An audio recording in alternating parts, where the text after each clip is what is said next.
Well, by now you've definitely heard about the major winter storm that is headed across the deep south all the way into the mid-Atlantic and northeast. But something we haven't talked about a lot is how cold it is going to get in the wake of that storm. Here locally, we could go from the 70s to the 40s for highs, and on both sides of the lake, we could be looking at a freeze as we go into next Monday morning and Tuesday morning. Let's talk about the winter storm, though. We've now got winter alerts that stretch all the way from Arizona to parts of New England. Here locally, you're thinking to yourself, well, Scott, when is this going to head our way? Because right now, temperatures are in the mid-60s. We're looking to the north, and you can see Minneapolis at -7. Much of the central Canadian provinces are 10, 15, even 30 degrees below zero. This Arctic air is going to be plunging due south and colliding with a very active subtropical jet stream. That means that we've got a lot of fuel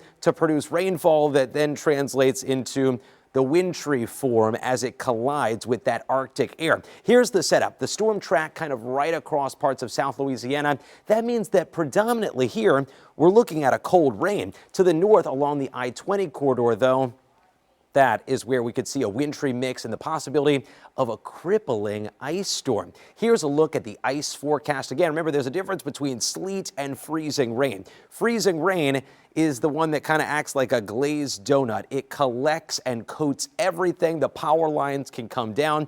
It's just a big deal. This is a look at where we've got the best odds of seeing the really significant ice accumulation. You can see that it doesn't really get that close to us here in southeast Louisiana. What we're going to be watching, though, is how far the freezing line drops Saturday night and into Sunday. Because of the potential that the freezing line could get close, the National Weather Service did post a winter storm watch for northern Tangipahoa and northern Washington Parish. Right now, most of our guidance keeps the freezing rain north of us, but could there be some sleet pellets and a minor glaze of freezing rain? Yes, that's why travel could be impacted on the North Shore, north of, let's say, Roseland towards Kentwood and Macomb on Sunday.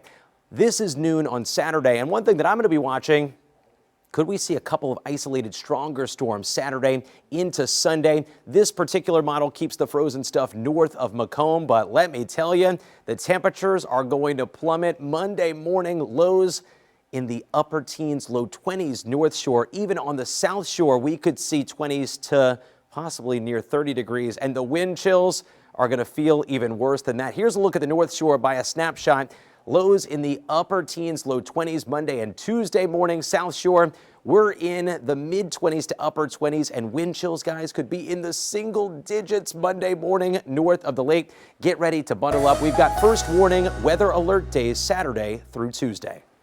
All right.